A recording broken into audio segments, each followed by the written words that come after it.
네, 여러분 안녕하십니까. 천상철입니다. 일본 정부가 후쿠시마 오염수 방류를 시작한 지 오늘로 1년이 됐습니다. 국민의힘은 민주당이 방사능 물고기, 세슘 우럭 등 괴담을 퍼뜨리고 있다라고 주장하고 있는 반면에 야권은 일본 대변인이냐라고 맞서고 있습니다. 저는 잠시 후에 돌아와서 이 관련된 정치권 공방 짚어보겠습니다.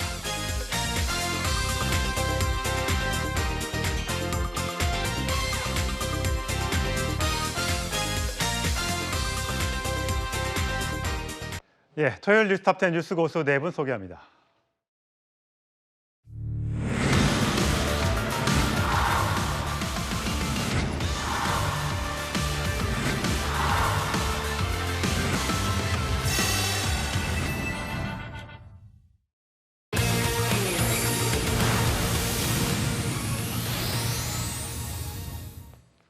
예, 오랜만에 등장한 홍준표 대구시장이 야당이 괴담 정치에 선동을 하고 있는 것 아니냐라고 SNS에 글을 올렸습니다.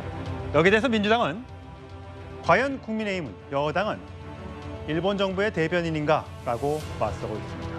후쿠시마 오염수 방류 1년을 맞아 정치권에 다시 이 문제가 쟁점으로 떠올랐습니다. 자, 과거에 민주당에서 나왔던 발언 먼저 듣고 시작하시죠. 당장 후쿠시마에 날아가서 한번 마셔보고 가족들에게 권유하시기 바랍니다. 가족들에게 권할 자신 있습니까? 후쿠시마 원전 오염수 해양 투기 즉각 중단하라. 그 돈 몇 푼 아끼겠다고 온 세계 환경을 해치고 세계 인류의 건강을 위협하는 테러를 자행하고 있습니다. 제2의 태평양 전쟁입니다. 동의하십니까? 고작 5년짜리 정권이 겁도 없이 후쿠시마 오염수를 염려하는 국민들을 가리켜 싸워야 하는 세력이라면 겁박하고 윤석열 씨가 한 말입니다. 윤석열 후보가 한 말입니다. 예. 자, 후쿠시마 오염수 방류 벌써 1년이 됐네요. 시간이 정말 빠릅니다. 정혁진 변호사님. 네네.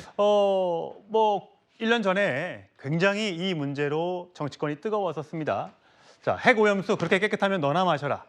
마셔도 상관없다는 돌팔이 과학자 불러다 발표를 했다. 못을 먹을지언정 오염수 먹을 수 없다. 등등의 아주 격한 발언들이 많이 나왔습니다. 네네. 어떻습니까? 1년이 지난 지금의 모습은. 그러니까 방류가 된 게 딱 1년 전이었어요. 2023년 8월 24일. 그런데 2021년 4월에 이렇게 방류하겠다 이런 방침이 세워진 이후에 2년 4개월 만인 작년 8월 24일에 방류가 됐었는데 그 2년 4개월 동안 방류가 있기 이전 2년 4개월 동안 과학적으로 굉장히 많은 것들을 검증을 했었습니다. 그러니까 과학적이라고 하는 것이 100% 맞는 건 아니지만 인간이 인간의 두뇌로서 할 수 있는 모든 것들을 다 이것저것 생각해가지고 한 최대한 최대치가 그 과학 아니겠습니까? 그래서 과학적으로 오염 처리수예요. 이게 오염 처리수를 오염 처리수라고 했다고 해서 민주당에서 굉장히 비난을 했는데 예. 공식적인 국제적인 공식 이름이 그 트위트가 된 그 오염 처리수거든요. 이렇게 오염 처리수가 됐을 때에는 인체에 아무런 그 문제가 없다라고 하는 실질적인 그 없다라고 하는 그런 과학적인 결과가 미국, 캐나다, 호주 선진국들에 의해서 다 확인이 됐었는데 일본은 말할 것도 없고 그런데 유독 우리나라만 이 과학적인 것들을 믿지 못하겠다라고 선동이 된 거고요. 그다음에 그 선동으로 인해 가지고 실질적으로 누가 피해를 받습니까? 어민들하고 그다음에 작은 그러한 그 소상공인들, 식당 주인들 이런 분들이 그 피해를 보지 않았습니까? 그리고 난 다음에 1년이 지난 다음에 과학적인 것이 맞았느냐, 선동적인 것이 맞았느냐 이제 확인이 됐는데 그렇다라고 하면 민주당은 정상적인 정당이라고 하면 국민들한테 사과를 해야지 아직까지도 여기에 대해서 이렇게 저렇게 선동하려고 하는 것은 맞지 않다라는 생각이 듭니다. 예. 자, 이 문제에 대해서 한동훈 국민의힘 대표와 대통령실에서는 이런 반응이 나왔습니다. 들어보시죠. 후쿠시마 원전 처리수가 방류된 지가 한 1년 정도 지났죠. 그때 더불어민주당이 했던 말들 중에서 실현된 건 하나도 없습니다. 그런 괴담 때문에 어민들이 피해를 받고 우리의 큰 재정이 투입됐습니다. 이 괴담에 대해서 이제 민주당이 어떤 입장을 갖고 있는지를 저는 묻고 싶습니다. 이런 식의 괴담 정치를 반드시 종식해야 한다라고 생각합니다. 황당한 괴담이 거짓 선동으로 밝혀졌음에도 야당은 대국민 사과조차 없이 무책임한 행태를 보이고 있습니다. 지금이라도 국민 앞에 사과하길 바랍니다. 예, 강성필 부위원장. 네. 어쨌든 대통령실이나 정부에서는 이 문제를 설명하고 또 과학적으로 입증하고 등등의 막대한 천문학적인 비용이 들어갔다. 하지만 1년 지난 뒤에 과연 정말 방사능 물고기가 발견이 됐느냐. 그래서 정말 우리 국민 누구 한 명이 몸이 아프거나 뭐 이런 경우가 있었느냐라고 주장하면서 1년 됐으니까 사과해야 된다라고 주장하고 있습니다. 어떻게 들으세요? 첫 번째로 모두 알고 계시겠지만 국회에서 야당의 역할이라는 게 여당이 하고 있는 국정 운영에 대해서 국민들이 우려하고 있는 부분이 있다면 거기에 대해서 대신 지적하는 것이고요. 또 거기에 대해서 정부는 친절하게 설명을 해야 될 의무가 있다고 보는 거예요. 그런 차원에서 저는 이번에 정부와 여당이 아무래도 야당에 대해서 1년 지났는데 아무 일 없었으니까 사과해라 이런 말보다는 1년이 지났는데 우려했던 것보다는 아무런 이상이 없었다. 앞으로도 우리가 더 관리를 잘해 나갈 테니까 안심하시라. 이런 식으로 말씀하셨다면 어땠을까라고 생각을 해보고 앞으로 이제 일본이 30여 년 정도 계속해서 방류할 거 아니겠습니까? 예. 그런데 여기에 대해서 이제 1년이 지났다고 해서 아무 일이 없다고 해서 국민들의 우려가 다 사라진 건 아니거든요. 그래서 이러한 부분을 잘 참작해서 앞으로도 좀 잘 관리를 해야 된다 이렇게 강조하고 싶습니다. 예, 서적 변호사님. 과거에 이제 이재명 대표가 관련해서 오염수 방류 중단을 요구하면서 단식을 진행하기도 했었고요. 여러 가지 하여튼 민주당은 정부를 향해서 대여 공세를 펼쳤었습니다. 그러면 지금 한동훈 대표가 얘기하고 또 대통령실이 얘기했던 것처럼 지금에라도 사과를 하는 게 맞다고 보세요? 당연히 저는 이제 그 사과를 해야 되고요. 제가 보기에 3대 괴담이 광우병, 그다음에 이거 사드, 그리고 이제 이 오염 처리수 후쿠시마 세 개인데요. 예. 이 공통적인 특징이요. 첫째는 이제 그 정치 이념에 따라서 이제 그 괴담이 퍼져요. 만약에 중국에서 이런 일이 배출되면요, 우리나라 진보 진영이 이렇게 안 떠듭니다. 원래부터 이게 반일 감정이 있기 때문에 일본이니까 유난히 중국에서 배출되는 게 더 많아요. 이런 식으로 이게 정치 이념에 따라 괴담이 나와요. 광우병도 미국이니까 우리 진보 진영은 반미 반일 감정이 있는 거예요. 그러니까 이게 더한 거죠. 사드도 중국을 배려해서 이렇게 반발한 거죠. 이런 식으로 이게 과학보다는 정치 이념이 된 거고, 그다음에 두 번째 특징 하나만 더 말하면 보편적인 국제 규범 기준과 달라요. 미국에 소 가지고 광우병 하는 나라는 게 우리나라밖에 없을 겁니다. 전 세계 미국 소를 우리만 먹나요? 그다음에 이것도 후쿠시마도 우리나라만이 유난히 떠들지 태평양의 나라가 우리나라밖에 없습니까? 이런 게 국제 기준과 동떨어진 이런 게 완전히 괴담이 판치는 이게 현 수준이고, 이거는 전적으로 정치적인 고려, 정치적 이익을 노린 거죠. 그렇다면 이제 그 이재명 대표나 민주당은 국민 앞에 이것 때문에 1조 6천억 이상 혈세가 낭비가 됐고 우리나라 어민들이 얼마나 피해봤습니까? 그리고 자기들이 마침 위험이 1년 내에 현존할 것처럼 괴담 퍼뜨렸잖아요. 뭐 5년 내에 위험 온다고 안 했잖아요. 당장 이거 먹으면 막 기형 안 하고 당장 이게 어떻게 될 것처럼 이렇게 퍼뜨렸지 않습니까? 저는 지금이라도 빨리 사과하고, 즉 국민들 화가 많이 났어요. 오히려 민주당에는 괴담 세력한테 손해배상 청구해야 된다. 이런 게 주장도 있습니다. 빨리 사과하는 게 맞다 봐요. 예, 장 변호사님. 네. 사실 우리나라뿐만 아니라 일본과 가까운 중국도 아직까지 수산물 수입 제한을 하고 있는 거잖아요. 그렇기 때문에 민주당 입장에서는 아직까지 몇 년 뒤에 또 다른 위험이 올 수도 있는 것이고, 또 우리가 이렇게 주장함으로써 뭔가 일본 정부에게 메시지를 줄 수 있는 거고, 옛날에 광우병 같은 경우도 결국 그렇게 주장이 나왔기 때문에 어린 소들만 수입을 해서 먹었기 때문에 또 안전할 수도 있지 않았냐라고 또 야권에서는 주장을 하더군요. 맞습니다. 왜냐하면 국민들이 민주당의 선전선동에 넘어가서 불안감을 가지셨던 게 아닙니다. 그리고 그 당시에 왜 지속적으로 문제 제기를 했냐면 무려 30년 이상 방류하겠다고 일본이 공언하고 할지 말지 그 기류에 있었기 때문에 목소리를 세게 냈었던 부분이죠. 그렇다면 저는 오히려 정부에서 어떻게 안전하다고 장담하고 있는지 모르겠습니다. 아까 짚어주신 대로 30년 이상 방출이 이루어집니다. 지금 1년이에요. 이 해수의 특성상 대한민국 해외에 도달하는 거는 짧게는 4, 5년, 길게는 10년 뒤에 도달한다는 겁니다. 1년 동안 일본이 제공한 그런 자료를 갖고 안전하다고 이 정부는 어떻게 확언하실 수가 있는 겁니까?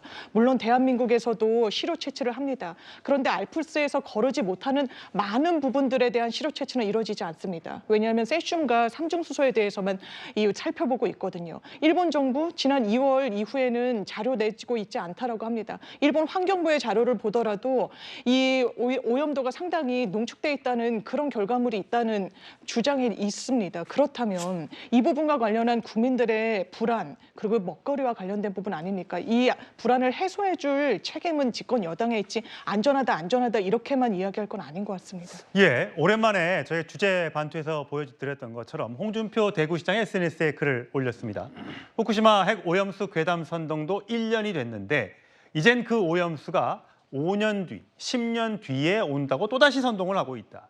괴담 정치로 국민을 선동해 나라 혼란을 초래해 도대체 무엇을 얻으려고 하는 것인가? 라고 비판하면서 여러 사례를 들었는데 조금 전에 서정욱 변호사가 이야기했던 것처럼 사드, 성주 기지에 사드가 배치됐었을 때 그 당시에도 이런 주장들이 나왔다. 이 얘기를 하고 있는데요. 과거의 영상 보시겠습니다.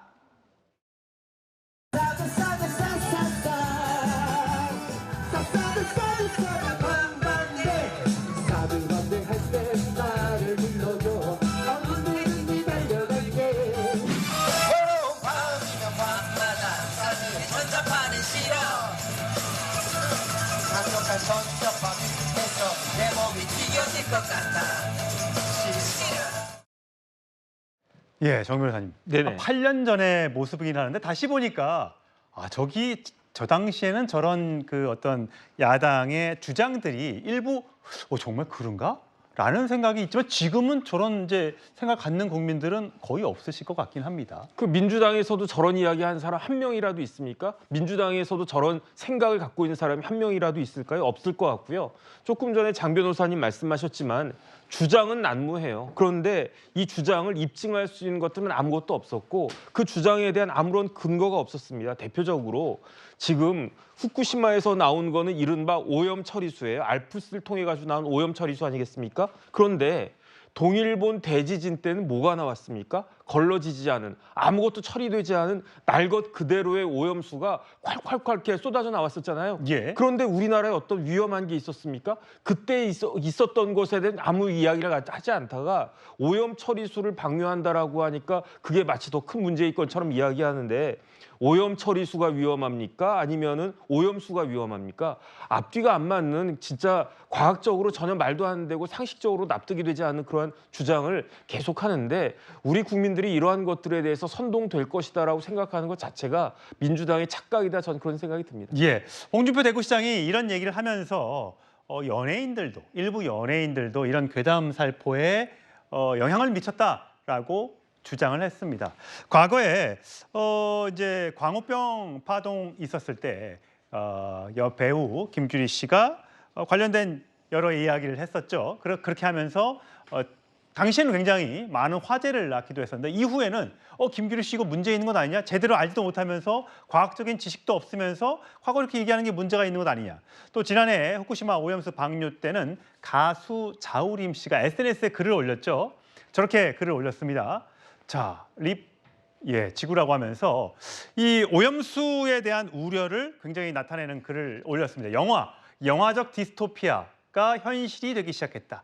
지옥에 대해서 생각한다. 지옥이라는 글을 올리면서 이 오염수 방류가 지옥 이걸 연관시키는 발언 때문에 굉장히 논란이 됐었던 적이 있습니다. 아마 지금도 자우림 씨를 향해서 김윤아 씨를 향해서는 아마 논란들에 대한 이미지를 갖고 있는 팬들이 좀 계실 것 같은데 자 여기에 대해서 이제 국민의힘과 용산 대통령실에서 반발이 나오니까 당장 민주당에선 이런 반응이 나왔습니다. 들어보시죠. 한동훈 대표가 안전 문제가 없었다면서 괴담 정치 종식을 주장했습니다. 원전 처리수라는 일본식 용어까지 쓰면서 편들기에 나섰습니다. 일본 정부를 추궁하기는커녕 일본 정부 대변인으로 나서다니 명색이 한국 여당 대표로서 창피하지도 않습니까? 국민의 우려를 괴담 정치로 매도하다니 한심합니다. 수산물 소비가 줄지 않는 것이 안전성을 보증한다는 핵의 망측한 논리는 무엇입니까? 일본 정부는 지난해 10월 이후 방사능 자료를 제공하지 않는 것으로 알고 있습니다. 대체 무슨 근거로 안정성이 증명되었다는 말입니까? 예, 강성패 부회장. 네. 아까 좀 전에 정혁진 변호사가 얘기했던 것처럼 벌써 동일본 대지진이 발생한 지 한 13년 정도가 지났습니다. 당시에 아주 많은 양의 원전 오염수들이 바다로 흘러들었는데 지금 만약에 10년이 지났으니까 그때 오염수가 우리 바다를 오염시켰고 그래서 뭔가 안 좋은 물고기들을 우리 국민들이 섭취하고 있으면 뭐 그럴 수도 있다고 생각이 들 텐데 그렇지 않은 걸로 봐서는 이 알프스를 통해서 걸러진 물이 과연 정말 국민들에게 10년 뒤에 20년 뒤에 오는 바다를 정말 오염시킬 수 있을까? 이렇게 또 주장하는 것도 일부에서 근거가 있을 거로 보이는데 어떻게 보세요? 그러니까 그게 위험하다는 게 100% 여야가 어떤 주장하는 게 맞다고 하면 그러면 당연히 오염수 방류에 대해서 반대를 하겠죠. 하지만 지금 과학적으로 사실 100%를 이렇게 개런티할 수 있는 방법은 없는 거잖아요. 그래서 서로의 어떤 주장에 대해서 가능성과 위험성을 제기하는 거예요. 그렇기 때문에 지금 당장 당신의 의견이 100% 맞지 않으니까 틀리다라고 말하는 것도 저는 어폐가 있다고 보는 거거든요. 그리고 이제 일본의 그 오염수를 방출하는 이 배경도 좀 중요하다고 봐요. 사실 일본이 이것을 지상에서 처리할 수 있는 방법도 있거든요. 하지만 비용이 많이 들기 때문에 이것을 방류하는 거 아니겠습니까? 그리고 또 우리나라 같은 경우도 3년 동안 6조 원의 이런 대응을 해야 되는 예산을 저희가 써야 되는 거거든요. 그렇기 때문에 저희가 국민의 생명과 건강도 이상이 있지만 여러 가지 국가적인 운영 문제에 있어서도 이것은 옳지 않다라고 지적을 하고 또 많은 국민들 중에서 그걸 아직도 우려하는 분이 있다는 것을 좀 말씀드리고 싶습니다. 예.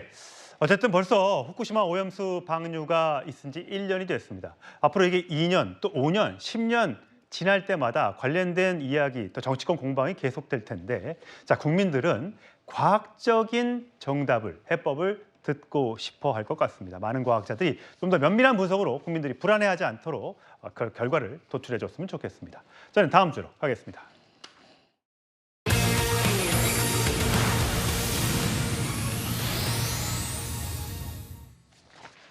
예, 다음 소식은 영화보다 더 영화 같은 이야기. 제1한국계 민족학교인 교토국제고가 고시엔이라 불리는 일본 전국 고교 야구 선수권 대회에서 우승을 차지한 이야기 들어보실 텐데 재교포들 감격의 눈물을 당연히 흘렸죠. 일본에서 한국어 교가가 울려 퍼졌으니까요. 먼저 영상 보시죠.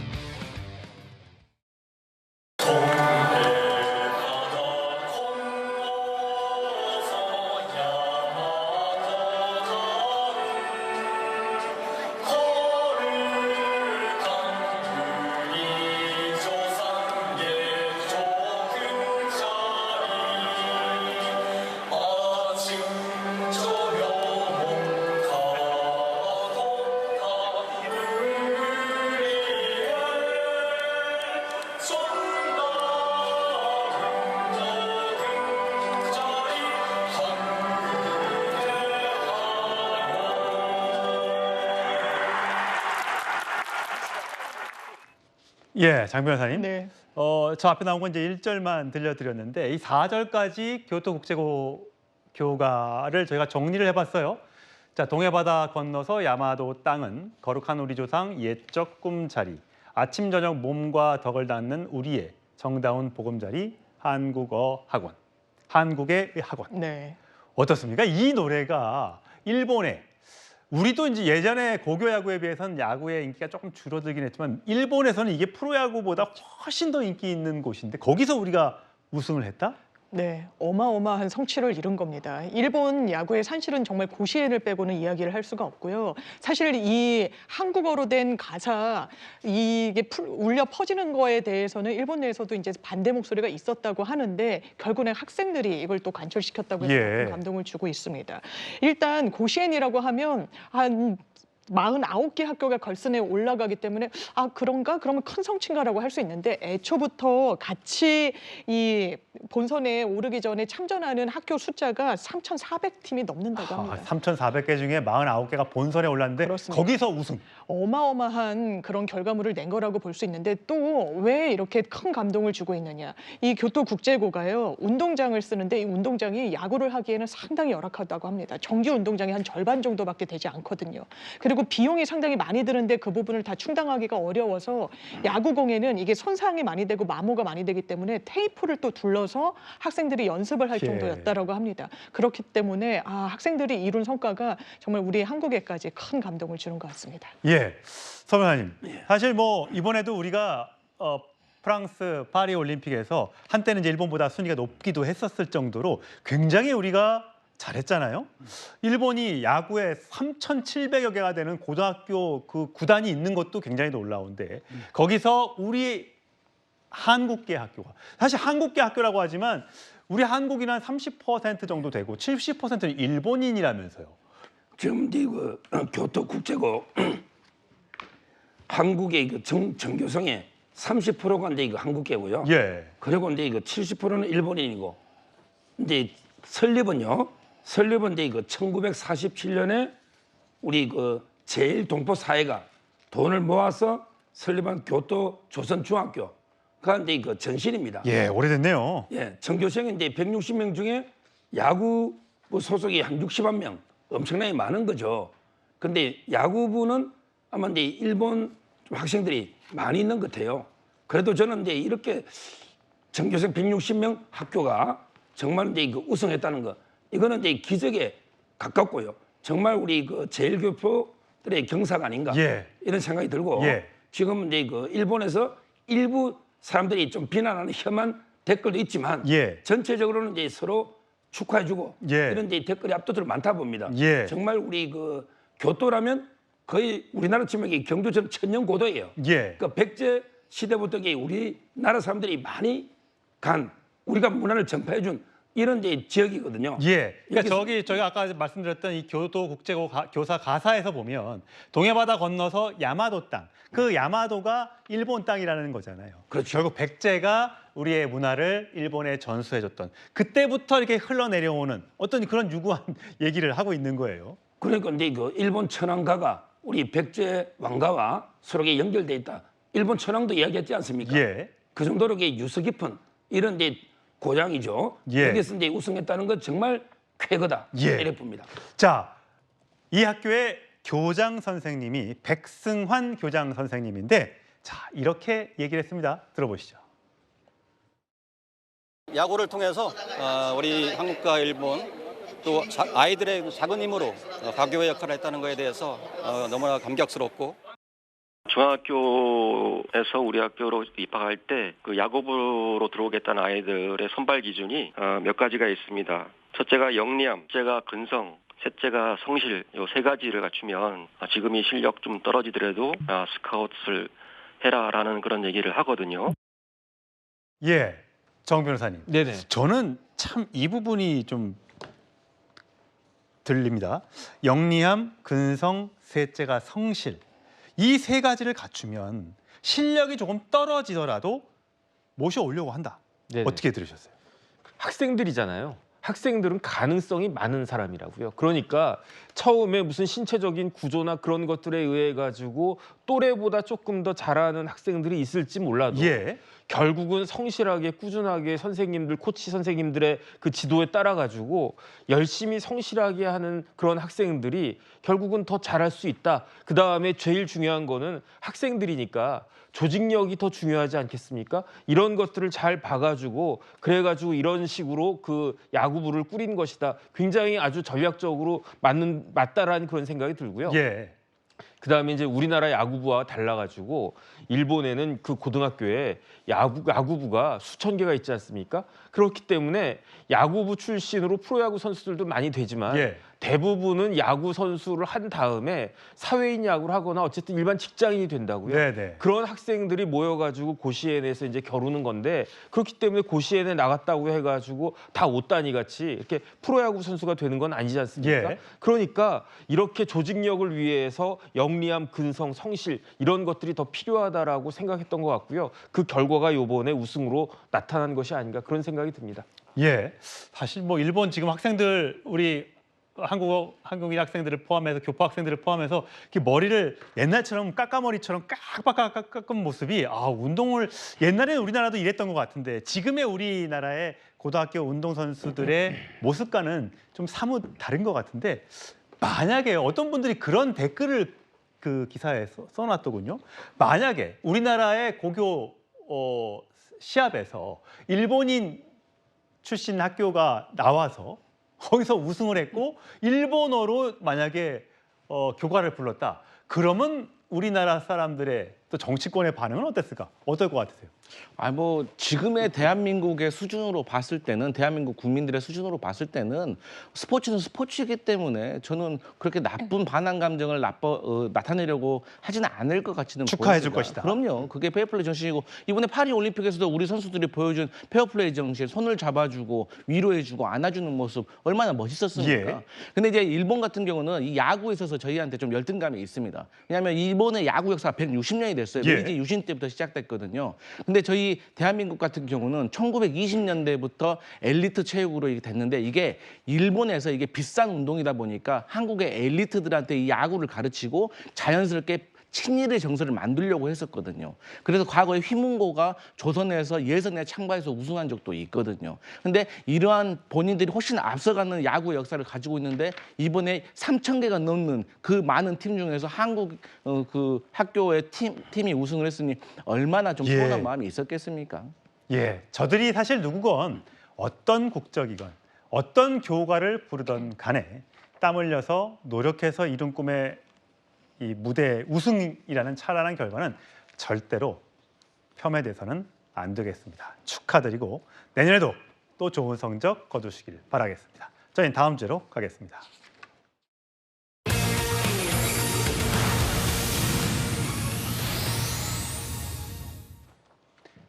국민의힘 복당설? 예. 배를 태워서 어디 간다는 게 아니고 배를 불태워야 한다는 반응이 개혁신당에서 나왔습니다. 자, 이준석 의원이 돌연 국민의힘 측으로부터 러브콜을 받고 있다라는 주장이 나왔습니다. 어떤 내용인지 영상으로 만나보시죠. 이준석 전 대표를 쫓아낸 거, 우리 보수 일각이 잘려나가게 만든 거, 그런 부분이 굉장히 아쉽죠. 네, 뼈 아프죠. 국민의힘의 팽배한 생각이 뭐냐면 개혁신당의 존재라는 것이 향후 지방선거나 이런 데에서 어떻게 작용할까에 대해 가지고 그냥 민감하게 보는 것 같습니다. 아까 제가 뭐 공짜 조합 뭐다 이런 걸로 했는데 있을 때 잘해라. 있을 때 잘해라. 예. 그럼 이미 끝난 거네요? 있을 때 잘했어야죠. 예. 예, 극하게 웃고 계신데 뭐 물론 작년 이야기입니다. 이준석 범야권 이름으로 발목 잡혀 있다간 정체성을 잃을 거다. 지금이 돌아올 기회다라고 이제 지난 7일 날 조혜진 전 의원이 얘기했고요. 허은하 개혁신당 현재 대표죠. 강 건넜으면 타고 오면 일단 불을 질러야 된다라고 얘기했습니다. 어떠세요?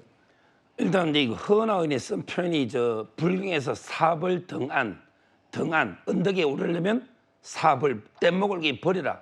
근데 이거는요 어떤 이제 새로운 진리의 세계로 올랐을 때 기존에 깨닫기 위한 수단이나 방법 이걸 버려야 된다 이런 뜻이지. 예. 이게 뭐 어느 탈당했을 때 복당을 못하게 배를 태운다 이 비유 표현은 좀 안 맞는 것 같고요. 저는 개인적으로 이제 최근에 이준석 개혁신당 행보를 보면 상당히 국민의힘하고 일치하는 게 많아요. 어떤 면에서요? 예를 들어 이제 25만 원 지원 있잖아요. 예. 이런 것도 반대하는 게 있고요. 민생지원금에 대해서 개혁신당 이준석 의원은 반대다. 예. 그리고 이제 이진숙 위원장 탄핵 같은 게 있잖아요. 예. 이런 데 대해서도 반대하고요. 상당히 일치하는 게 많이 있습니다. 근데 최상병 특검법에 대해서는 찬성하잖아요. 근데 그거는 이제 국민의힘의 한동훈 대표도 조건부로 제3자 추천하면 받겠다는 거 아니에요. 예. 따라서 이제 이거는 어차피 의견 대립이 있는 거고요. 예. 따라서 저는 정체성만 보면 이제 약간 이제 우파 보수 우파 쪽에 좀 가깝다. 이래 보기 때문에 어차피 이게 세석 가지고 뭐 정치적으로 이게 활로를 뚫기는 어려울 거예요. 뭐 제 개인적으로는 당이 있을 때 비판도 많이 했지만 지금 보면 이게 그 좀 자유파 보수의 통합 차원에서 한번 이게 재결합도 고민해 볼 수 있겠다. 서면 많이 변하셨네요. 옛날에 그런 말씀 안 하셨거든요. 하고요. 지금 이게 계속 파일을 키워나가야 됩니다. 항상 이게 정치는 이게 좀 플러스 생물이다. 대신 정치를 해야죠. 총선 전에는 절대 그런 말씀 안 하시더니 바뀌셨네요. 마음이 바뀌셨다 이거죠? 예. 예, 알겠습니다. 자, 장 변호사님은 어떠세요? 과연 이제 대선까지는 아직 3년이 남았고요. 지방선거도 있습니다. 2년 뒤에. 과연 그 이제 선거가 다가왔을 때 이 개혁신당과 국민의힘이 뿌리가 이제 같다라고 본다면 두 세력 간의 어떤 합종 연행이 가능하다고 생각하세요? 전 충분히 가능하다고 생각하고 또 지금은 돌아갈 수 없다. 우리는 건너온 배를 태워버리기까지 했다라고 하는 건 몸값 높이기의 차원도 분명히 있어 보입니다. 지금 국민의힘도 사실상 선거를 줄줄이 치러야 되죠. 일단 지방선거가 목전에 있습니다. 거기에 대해서 어쨌든 또 패배를 한 번 더 거듭하게 되면 사실 국민의힘은 상당히 어려워질 수밖에 없습니다. 그렇다면 대선과 관련해서 어떻게 보면 세대 포위론이라는 전략으로 대선 승리를 견인해냈던 이준석이라는 정치인이 분명히 당에는 필요한 부분이 있죠. 그리고 2030 세대와 관련해서 국민의힘에 이 등을 돌리게 된 데에는 이준석 대표가 계속해서 이야기했던 내가 당으로부터 배척당하고 내가 사실상 쫓겨났다라는 취지의 이야기, 양두구육 이야기, 그런 부분 때문에 2030의 원래 국민의힘 지지자들이 좀 멀어진 측면도 있거든요. 선거 국면마다 이준석이라는 이 개혁신당으로는 같지만 이 정치인을 소환할 수밖에 없을 겁니다. 그리고 뿌리도 같지만 민주당과의 거리보다는 국민의힘과의 거리가 훨씬 가깝기 때문에 저는 어느 정도 이해관계가 상충된다면, 맞아 떨어진다면 결합할 수 있을 가능성이 높아 보입니다. 예, 두 분 다 결합 가능성이 있다라고 분석을 해주셨는데, 자, 이준석 개혁신당 의원, 한동훈 국민의힘 대표 두 사람은 어떤 생각인지 목소리 한번 들어보시죠. 한동훈 위원장께서 윤석열 총과 김건희 여사에 대한 비호감도를 낮추기 위한 단순한 양두구육의 역할을 하고 있다고. 이준석 대표가 양두구육의 역할을 하고 있다 이렇게. 저한테 이렇게 어그로 끌어보려고 그러니까 제가 특별히 말씀드리지 않겠습니다. 예, 자, 정혁신 변호사님. 네네. 이준석 의원은 한동훈 대표에 대해서 연일 비판적인 발언을 하고 있습니다. 뭐 한동훈 대표는 술 안 먹는 윤석열 대통령인가? 한동훈의 대포폰 정치 그만해야 된다. 뭐 이런 등등의 발언을 하고 있어요. 이거는 견제인가요? 글쎄요, 저는 이준석 의원이 보수적인 사람인지부터도 잘 모르겠고요. 저 사람이 과연 이제 보수적인 사람인가? 그렇다라고 하면 지난번 대선에서 2번이나 가출을 갖다가 했는데 그런 것들이 어떻게 납득이 될 수가 있는가? 그런 생각이 들고요. 그다음에 계속 본인이 그 당대표이고 본인이 선대위원장이었을 때 후보였던 사람을 계속 그렇게 그 비난을 하더니 그 후보가 대통령이 된 다음에 뭐라고 그랬습니까? 양두구육이라고 그랬잖아요. 그다음에 이번에 한동훈 대표가 됐는데 술 안 먹는 윤석열 대통령 이렇게 이야기했잖아요. 이거는 당대표도 비난하고 대통령까지 비난하는 거 아니겠습니까? 그런데 오히려 또 뒤집어 보면은 대통령이 뭐 술 드신다는 이야기가 막 세간에 이렇게 막 있는데 술 안 드시는 대통령이면은 한동훈은 더 나은 건가? 저는 또 그런 생각도 든단 말이죠. 그러니까 이런 이야기들이 굉장히 이렇게 비아냥거리면서 보수의 이제 대표적인 그러한 정치인들을 이렇게 비아냥거리면서 그러면서 다시 국민의힘의 여당에 그 합류를 갖다 하겠다? 그런 사람을 합류시키겠다? 이런 것들은 오히려 그 보수를 갖다가 더 분열시키는 그러한 모습이 된 것이 아닌가. 물론 지금 국민의힘이 단 한 석이라도 좀 아쉬운 그런 측면들도 있지만 과연 이준석 대표가 보수적이고 보수에 도움이 되는 사람인지에 대해서는 저는 굉장히 좀 회의적이고 의심이 든다 이런 생각이 듭니다. 예, 뭐 최근에 여론조사를 보면 차기 대권주자 적합도 4% 이상만 기재를 했는데요. 이재명 43.2, 한동훈 25.6, 조국, 이준석 4.7% 순으로 나타났습니다. 앞으로 3년에 남은 대선에서 그 과정에서 어떤 합종 연행이 있을지 또는 완전히 결별해서 다른 세력으로 계속해서 갈라서게 될지 그건 좀 지나봐야 알 수 있을 것 같습니다. 선거가 임박해봐야 알 수 있을 문제인 것 같습니다. 이제 저희는 이제 다음 주제로 가보겠습니다.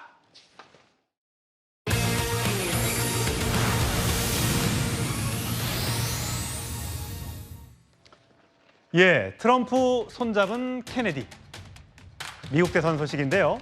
이 최대 변수 중 하나로 떠올랐습니다. 제3지대인 로버트 케네디 주니어의 대선 완주 여부가 관심이었는데, 자, 나 트럼프 지지하겠다라고 오늘 선언을 했습니다.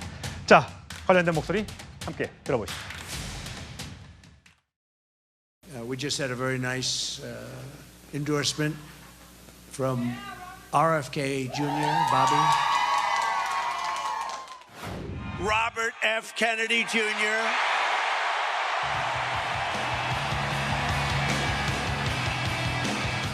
Thank you all very, very much, and God bless you, and God bless America.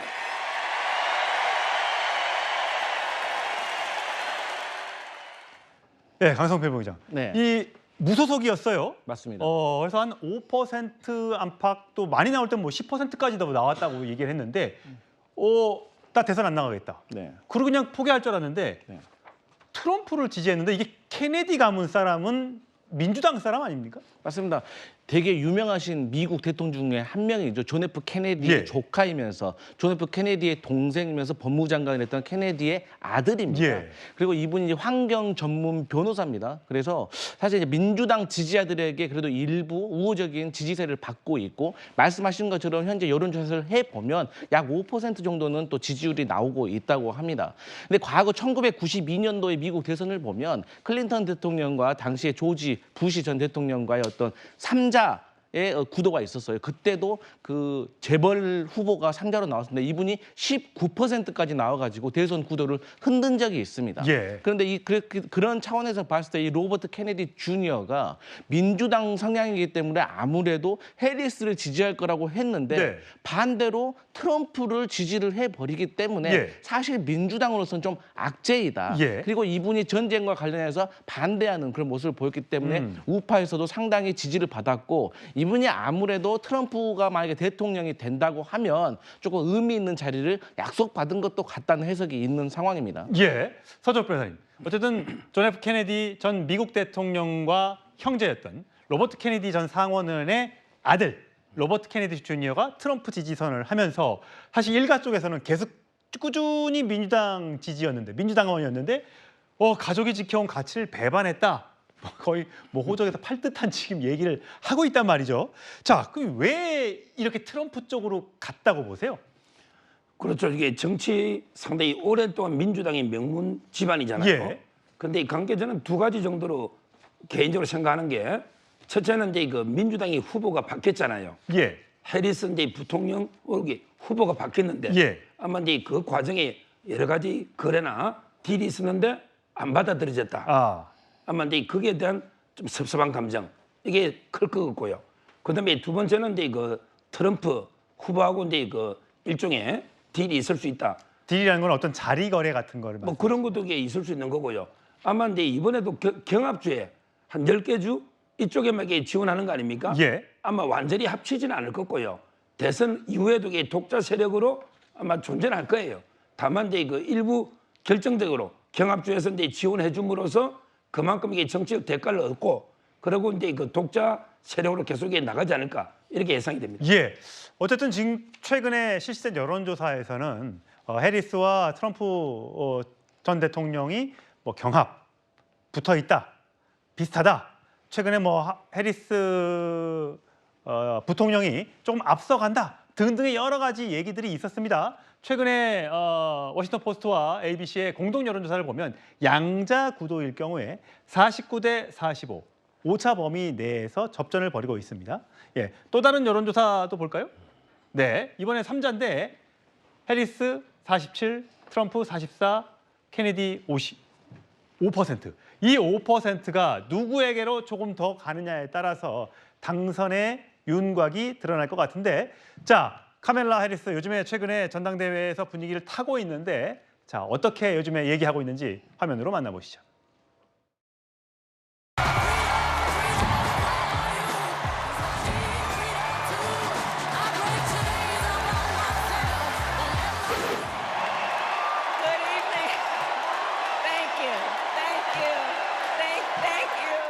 Simply put, they are out of their minds. I will not cozy up to tyrants and dictators like Kim Jong-un who are rooting for Trump. 예. 정 변호사님, 저기도 뭐 전당대회 하면 서로 공격하는 건 뭐 비슷하네요. 인신공격하고 하는 거 보면. 어떠세요? 지금 전망은? 그냥 그만큼 급박하다는 이야기인 것 같고요. 트럼프의 마음이 조급하다. 왜냐하면 트럼프 전 대통령이 바이든 현 대통령을 박빙으로 앞서고 있었잖아요. 예. 그러다가 어떤 이벤트가 발생했습니까? 피격당했잖아요. 그렇죠. 그러니까 그때 많은 사람들이 트럼프 총알 탄산아이다. 뭐 미국 대선 끝났다 이런 이야기까지 나왔는데 예. 그런데 다시 극적으로 바이든이 사퇴하고 해리스가 등장하니까 트럼프가 바이든에 대해서 우세했던 거 다른 게 뭐 있겠습니까? 젊음하고 건강 아니었겠습니까? 예. 이게 이제 반전이 딱 된 거죠. 그러면서 구도가 바뀌었는데 지금 뭐 49대 45 이런 숫자도 중요하지만 여론조사에 있어서 추세가 중요한 거잖아요. 지금 골든 크로스가 이루어진 거 아닌가 저는 그런 생각이 들거든요. 이걸 누가 제일 잘하는가? 트럼프가 제일 잘 알지 않겠습니까? 본인이 이대로 간다라고 하면은 패배할 가능성이 높다라는 그런 생각을 하니까 이러니까 말이 급해지고 말이 더 강력해지고 그런 예. 것 같은데 오히려 이런 전술은 일반 사람들한테 보이기에는 굉장히 트럼프가 또 패착을 두는 것이 아닌가 그런 생각이 들어가지고 예. 다시 한번 잘 전략을 재구성하는 것이 필요하지 않을까 그런 생각이 듭니다. 예. 케네디의 트럼프 지지 선언이 과연 11월로 다가온 미국 대선판에 어떤 변수가 될지 정말 관심입니다. 자, 저희 다음 주로 하겠습니다.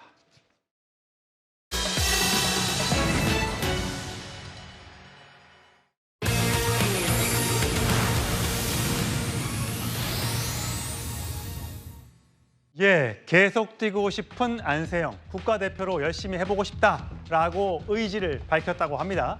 윤석열 대통령 역시 파리올림픽 선수단을 위한 만찬 자리에서 낡은 관행에 대한 혁신의 필요성을 역설한 바 있습니다. 들어보시죠.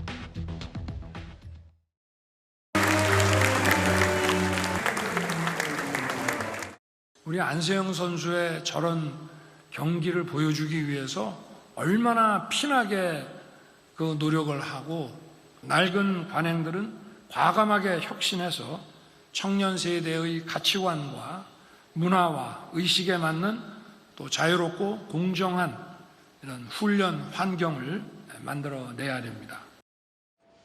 예, 안지영 기자 나오셨어요.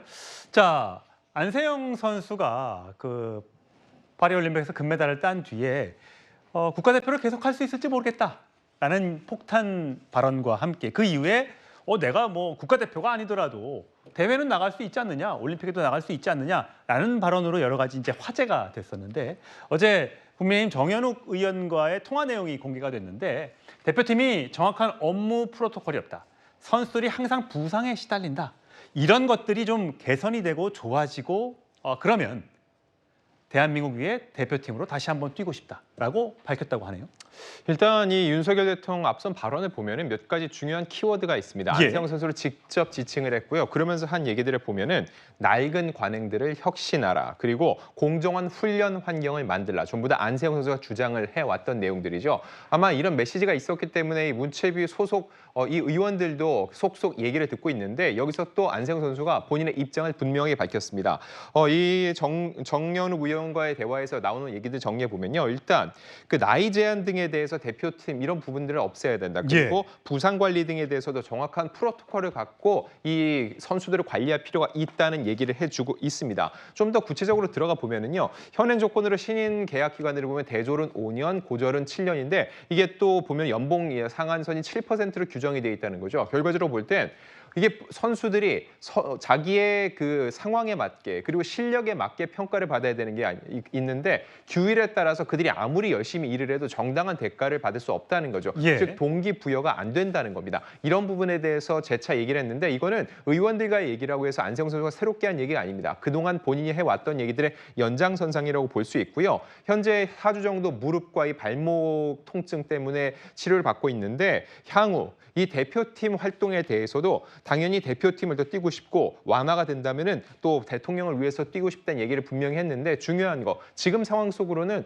안세영 선수가 대표팀을 떠나서는 절대 뛸 수가 없다는 거죠. 만 27세 예. 이상이 되어야지 여성은 뛸 수 있는데 지금 현재 안세영 선수는 만 22세여서 4년 뒤 LA 올림픽 때도 만 26세라는 겁니다. 충분히 알고 있겠죠. 본인이 이 시스템 안에서는 다음 대표팀에 협회와 같이 하지 않으면 이 정도 상태에서는 함께할 수 없다는 의지를 분명히 한 거라고 다시 한번 볼 수 있습니다. 예. 보면 사실 안세영 선수가 부상을 달고 사는 배드민턴 선수다 보니까 선수 생명이 얼마나 길지 아직은 알 수가 없습니다. 대졸 선수 5년, 고졸 선수 7년. 이렇게 들어온 다음에 연봉이 연간 7% 이상 정도밖에 오를 수가 없기 때문에 과연 내가 이렇게 하다가 7년 안 돼서 몸을 다쳐서 선수 생활을 접게 되면 이 선수들은 돈도 벌지 못하고 결국 앞으로의 미래가 사라지는 것 아니냐. 여기에 대한 두려움이 있으니 좀 협찬도 좀 받을 수 있도록 해주고 그다음에 연봉 제한선도 좀 완화해달라라는 게 우리 안세영 선수의 주장인 것 같습니다. 이제 이 부분들이 국회에서 또 문화체육관광부에도 보고가 됐고 또 윤석열 대통령에게도 아마 알려졌을 테니까 이 부분이 어떻게 개선이 되는지는 조금 더 시간을 두고 지켜보면 되겠죠. 그런데 강유정 더불어민주당 의원실이 대한체육회로부터 받은 자료를 분석해 본 결과요. 이런 게 있습니다. 이번에 그 다른 협회의 임원들과는 달리 배드민턴 협회의 임원들은 비행기를 타고 파리에 갔을 때 비즈니스석을 많이들 이용했고 항공료 이용을 보면 8명이 비행기를 타고 갔었는데 안지영 기자, 임원 중 8명 중에 8명이 전부 다 협회 지원으로, 협회 돈으로 비행기를 타고 갔고 반면에 양궁협회나 탁구협회, 사경연맹 등은 본인 부담으로 갔다. 이건 어떤 얘기입니까?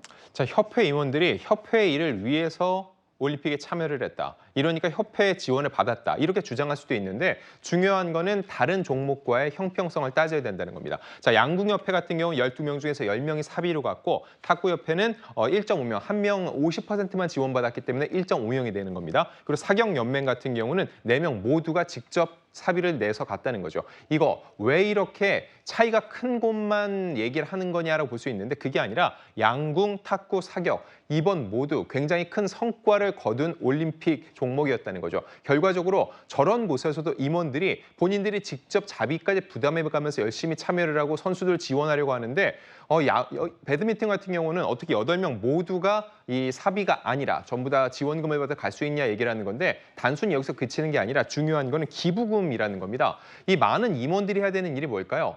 협회에 소속돼 있는 선수들이 더 많은 지원을 받을 수 있도록 기부금, 후원금을 모집해서 그 선수들을 지원하는 게 목적이라는 거죠. 그런데 지금까지 배드민턴, 최근에 보면 기부금이 5년간 0원이었다는 겁니다. 즉 본인들이 임원들이 해야 될 일을 충실히 해오지 못하면서 오히려 협회 지원은 다른 협회와 비교할 때 더 많이 지원을 받아오고 있다고 하니까 비판의 목소리가 커지고 있는 거죠. 예, 그러다 보니까 이제 뭐 늘 양궁협회 얘기가 나오고 정의선 현대차 회장의 이야기 이름이 언급되고 있는 것 같아요. 그래서 이번 기회에 배드민턴 협회나 이런 비인기 종목의 협회장을 삼성 같은 대기업이 맡는 게 좋지 않겠느냐라는 이야기까지 나오고 있습니다.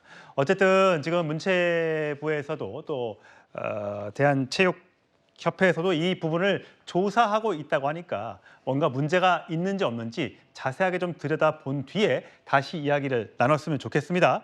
자, 우리 선수들 해병대 캠프를 보내느냐 마냐를 놓고 문체부와 체육회 사이에 갈등이 있었는데 그 당시의 영상 보고 오시죠. 국가대표 선수들은 입촌하기 전에 해병대 가서 극기 훈련을 저도 같이 한번 하고 유도 국가대표 김하윤 연기 끝! 올림픽에 임하는 마음가짐 큰 소리로 발사! 김하윤 파이팅! 파이팅! 위에 보고 겁먹지 말고 이야! 한 번째 그렇지.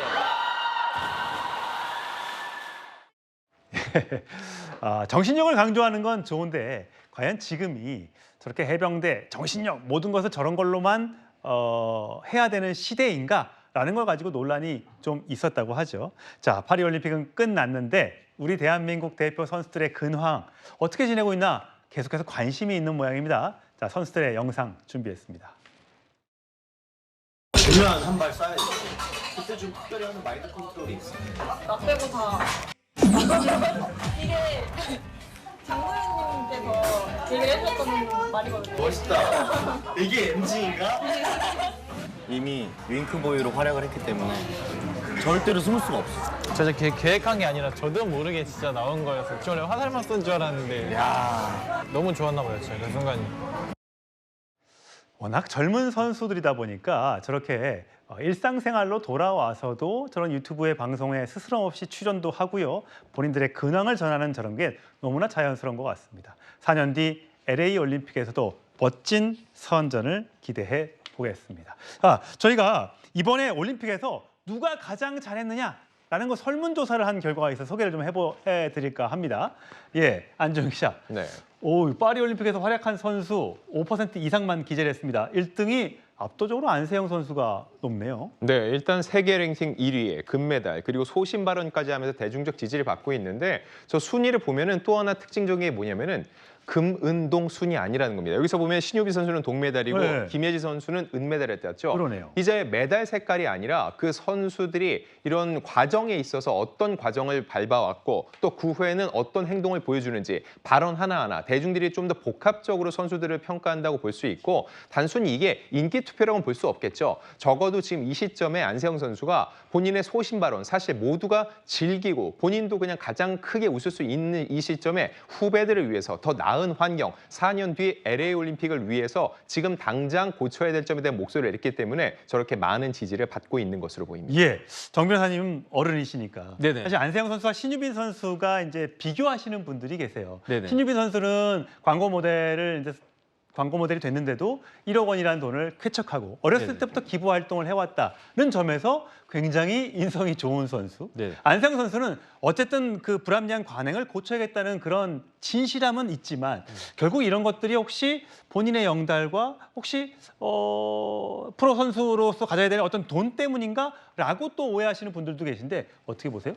글쎄요, 뭐 다른 걸 다 떠나가지고 특히 광고는 호감도 아니겠습니까? 신유빈 선수는 그 뭐라 그럴까 굉장히 유리한 입장이 있을 수 있는 게 저도 여러 번 봤는데 어렸을 때 뭐 5살 때부터 뭐 삐약이 시절부터 그렇죠, 그런 예능에 게 나왔죠. 스토리가 쫙 이어져요. 그 다음에 하는 행동이 하는 행동이 예. 뭘 해도 다 이뻐요. 그래서 앞으로 바나나 우유를 많이 먹겠다. 저부터도 이제 그런 생각이 드는데 그런데 안세영 선수 진짜 굉장히 큰 활약을 했는데 그 다음에 용기 있게 저런 협회의 문제점들을 조금 전에 보지 않았습니까? 예. 그 배드민턴 협회 임원들 그 다음에 이제 배드민턴 협회가 이전부터 이런저런 이야기들이 많이 있었는데.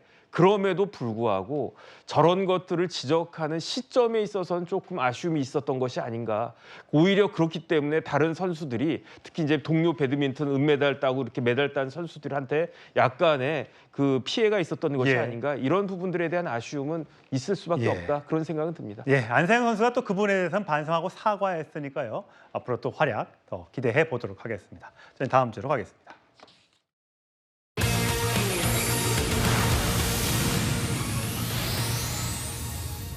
예, 경기 부천에 있는 호텔에서 불이 나서 7명이 숨지고 12명이 다쳤습니다. 저희가 영상이 아닌 사진으로 확인을 해 본 결과 자, 정 변호사님, 네. 장 변호사님.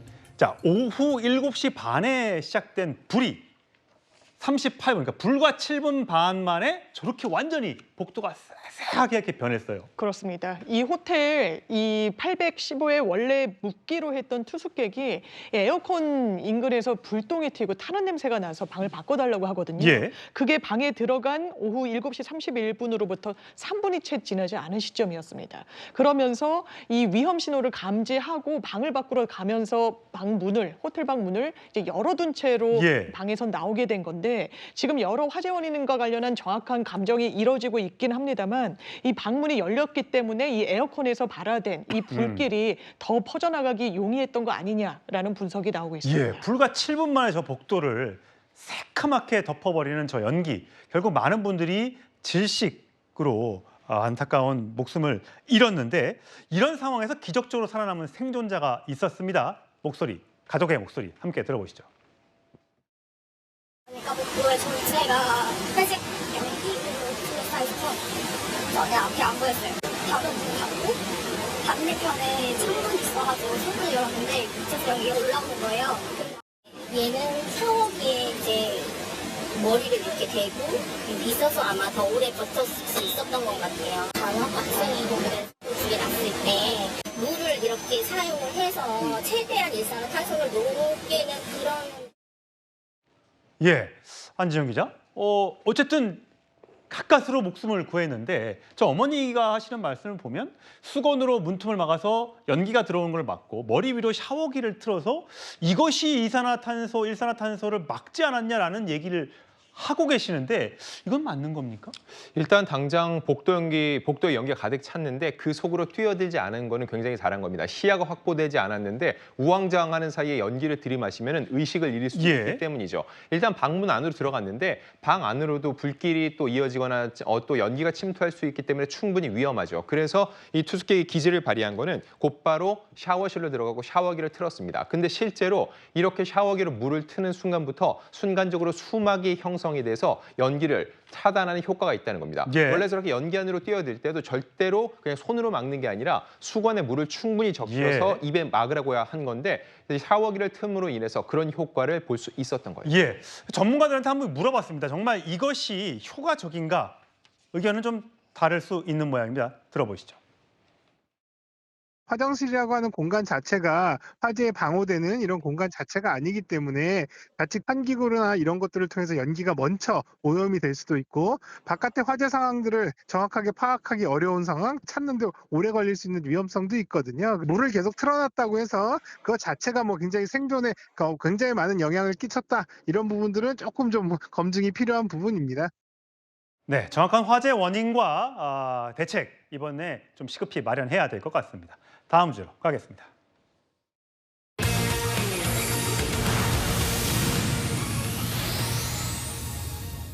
예, 이강인 선수 2경기 연속 골을 터뜨렸고요. 자, LA 다저스의 오타니가 40-40 클럽에 가장 먼저 도달했습니다. 먼저 이강인 선수의 목소리 들어보시죠. Que hay cosas que son más importantes que gol y asistencia para mí y que es intentar ayudar a mi equipo para conseguir la victoria, ¿no? Yo creo que eso es lo más importante y creo que todos los jugadores que están en el Paris Saint-Germain están enfocados en poder conseguir la victoria y cumplir el objetivo, ¿no? 예, 안준영 기자. 이강인 선수가 지난해 3골 넣었다는데 지금 개막 2경기 치렀는데 벌써 2골을 넣었어요? 네, 5대0으로 이기고 있다 후반 20분쯤에 투입이 됐는데 교체 투입 20분 만에 팀의 마지막 골이자 또 6번째 골이죠. 그래서 결국 6대0으로 대승을 거뒀습니다. 앞서서 원래 지난 시즌 23경기 3골 4도움이었는데 벌써 2골을 했죠. 이제 시즌의 시작이기 때문에 이강인 선수가 앞서 한번 대표팀에서 불미스러운 일이 있었는데 이를 딛고서 올 시즌에 맹활약할 것으로 예상이 되고 있습니다. 예, 이강인 선수 앞으로도 계속 골 사냥해 주시고요. 손흥민 선수는 오늘 이제 2번째 경기를 오늘 저녁에 한다고 하는데 굉장히 이번에는 첫 경기에서는 골을 못 넣었지만 이번에 넣을 걸로 보입니다. 손흥민 선수는 사실 뭐 실력도 실력이지만 인성이 참 좋은 선수죠. 지난 6월에 치매 할머니 팬을 만난 장면 보고 오시겠습니다. 손흥민 선수 직접 만나면 어떻게 하고 싶어? 뭘 하고 싶어? 만나면 끌어안아주고 싶어. 아이, 왜 이렇게 말랐냐? 많이 먹는데 그래도 안 먹은 것 같아. 너무 말랐다. 항상 응원해 주셔서 진짜 너무 감사해요. 참 우리나라에서 선수로 성공하는 거는 실력은 기본이고요. 저런 인성까지 갖춰졌을 때 더 많은 팬들로부터 사랑을 받는 것 같습니다.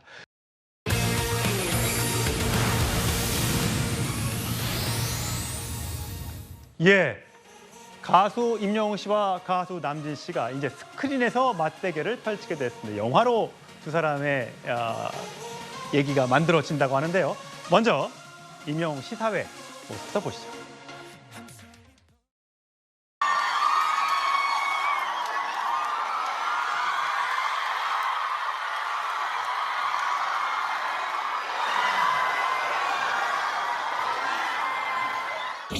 꿈의 무대잖아요.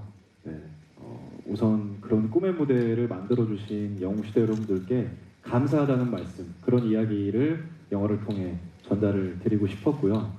콘서트에 또 못 오셨던 분들도 콘서트의 그 감동을 같이 느끼셨으면 좋겠다라는 마음으로 예, 안지훈 기자. 저게 이제 지난번에 서울 월드컵 경기장에 있었던 콘서트를 영화화하는 거예요? 네, 그 말씀 주셨던 콘서트를 영화로 옮겨서 28일 개봉을 앞두고 있는데, 자, 원래 이 콘서트도 이틀에 걸쳐서 10만 명을 모았죠. 그런데 지금 저 영화 이미 예매가 10만 장이 넘었습니다. 누적 매출도 30억 원이 넘어가고 있는데, 임영웅 씨가 이제는 본인의 원래 무대인 이런 공연장을 넘어서 불황에 빠진 극장까지 활력을 불어넣고 있는 모양새입니다. 자, 이 프로그램은 단순히 그냥 임영웅 씨의 노래만 나오는 게 아니라 임영웅 씨가 그 무대를 준비하기 위해서 어떠한 노력을 기울였는지, 팬들을 어떻게 생각하는지 인터뷰와 더불어서 임영웅 씨를 주변에서 바라보는 스태프들의 이야기까지 들어갈 예정이라고 하는데, 근데 요즘 이렇게 영화계가 불황이어서 실황 공연을 스크린으로 옮기는 경우가 꽤 있습니다. 그럼 역대 1위 누굴까요? 이 역시 임영웅 씨입니다.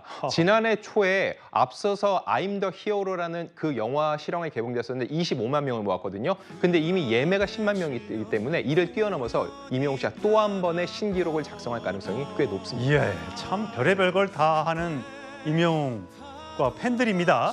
자, 어떤 영화가 나올지 참 궁금해지는데, 자, 임영웅 씨뿐만 아니라 가수 남진 씨도 뜨거운 현역 가수임을 자랑하는 건데, 가수 남진 씨의 영화도 잠시 만나보시죠. 음악을 듣고 한승이라도 지칠 줄은 몰랐어요. 활자가 연예인이 될 수 있게 만들어 놓으신 것 같아요.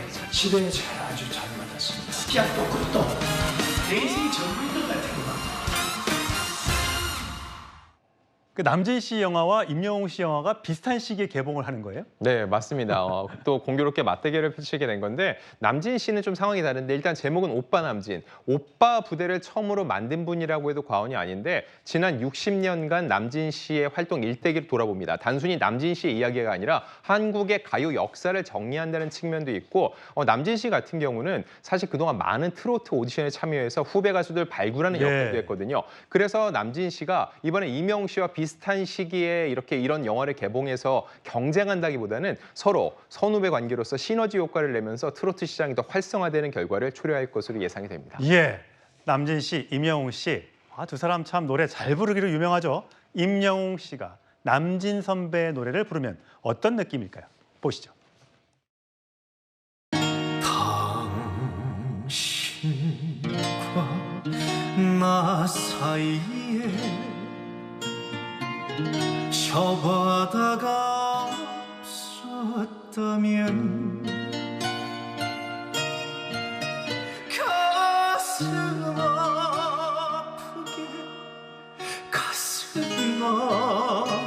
아프게 바라보지 않았으리. 강성패 부위원장은 보면 어떤 노래, 그러니까 남진 씨의 원곡과 임영웅 씨의 저 노래, 어떤 게 더 와닿으세요? 아무래도 저는 이제 세대가 있기 때문에 임영웅 씨가 부른 노래를 아무래도 익숙하게 듣는 세대가 있기 때문에. 예. 그리고 이제 뭐 임영웅 씨가 워낙 또 노래도 잘 부르시고 그리고 더 익숙하기 때문에 그런 면이 있는데, 아무래도 이게 과거에 인기가 되게 있었던 노래가 또 새로운 가수의 목소리로 새롭게 편곡돼서 부르면 또 색다른 맛이 있기 때문에요. 그래서 즐겨 듣는 것 같습니다. 예. 안지영 기자, 마지막으로 짧게 부탁드릴게요. 어떠세요? 이런 것들이 결국 이제 트로트를 활성화시키는 데 도움이 되는 거죠? 그럼요. 왜냐면은 남진 씨가 계속 너무 요즘 댄스 트로트만 많다고 하는데, 임영웅 씨는 정통 트로트를 저렇게 부르는 모습까지 보여주고 있거든요. 그래서 트로트 시장을 활성화시키는 동시에 트로트의 장르가 저런 이제 구성적고 꺾기가 아니라 담백하게도 부를 수 있다는 새로운 장르를 만들어가고 있는 겁니다. 예, 앞으로 남진 선생님과 또 임영웅 씨 오랫동안 함께하면서 많은 팬들의 가슴을 뜨겁게 울려줬으면 좋겠습니다. 자, 이상으로 토요일 뉴스탑 10 마치겠습니다. 이어지는 뉴스에이도 많은 시청 바랍니다. 고맙습니다.